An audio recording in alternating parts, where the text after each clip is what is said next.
최고위원회의 시작하겠습니다. 중국에 간 이재명 대통령은 쿠팡 해킹 사태를 묻는 기자의 질문에 어쩌라고요? 라고 대답했습니다.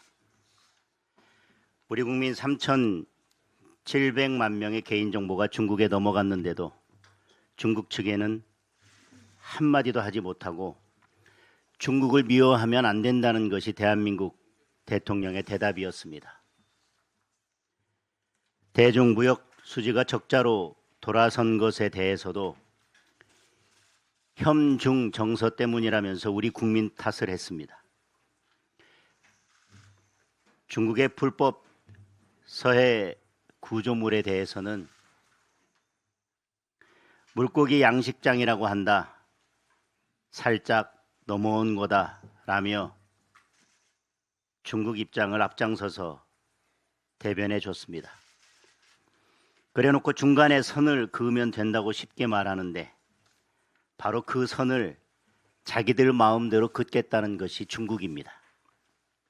이미 중국은 남중국해에 자기들 멋대로 선을 그어 놓았습니다.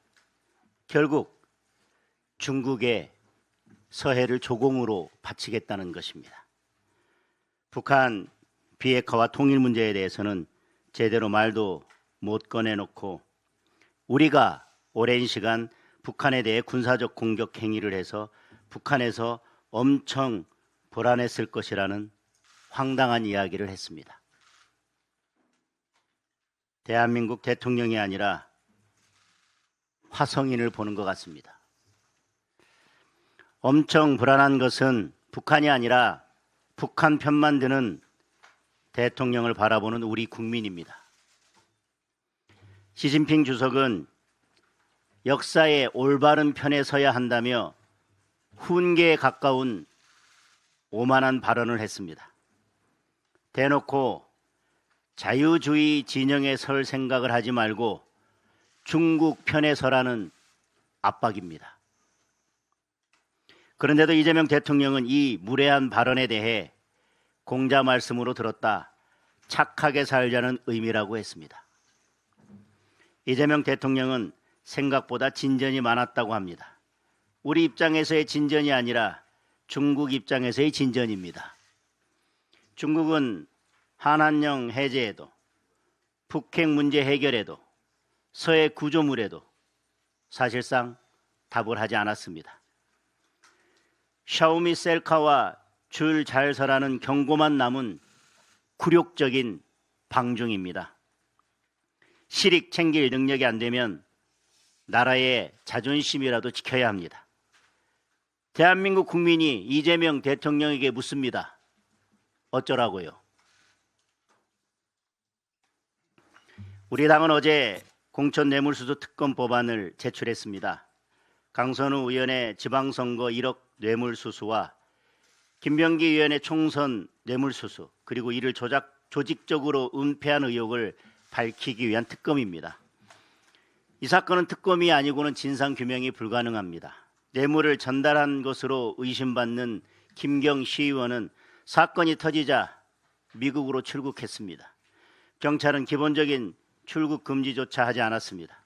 경찰은 아직도 압수수색 한번 하지 않고 있습니다. 이 순간에도 증거들이 사라지고 있습니다. 이수진 전 의원이 전달한 김병기 의원 뇌물수수 탄원서는 아예 접수 처리된 기록조차 없다고 합니다. 당시 이재명 대표 보좌관인 김현지에게 전달했다고 하는데 힘 있는 누군가가 중간에서 뭉개고 기록까지 삭제한 것입니다. 정청래 대표도 알고 있었다는 증언까지 나왔습니다. 당시 최고위원이었던 정청래 대표가 이수진 전 의원에게 나라고 안 물어봤겠냐, 나보고 어쩌란 말이냐며 화를 냈다는 것입니다. 이처럼 이재명 대통령, 정청래 대표, 김병기 전 원내대표, 김현지 부속실장까지 권력 실세들이 촘촘히 얽힌 사건입니다. 경찰도 어쩌지 못하고 눈치만 보고 있습니다. 통일교와 더불어민주당 유착도, 더불어민주당 공천 뇌물도 그 정점에 이재명 대통령이 있다고 보는 것이 합리적 의심일 것입니다. 살아있는 권력을 수사할 수 있는 것은 특검뿐입니다. 특검을 거부한다면 스스로 유죄를 자백하는 것입니다. 즉각 우리 당의 특검 법안을 받아들이기 바랍니다.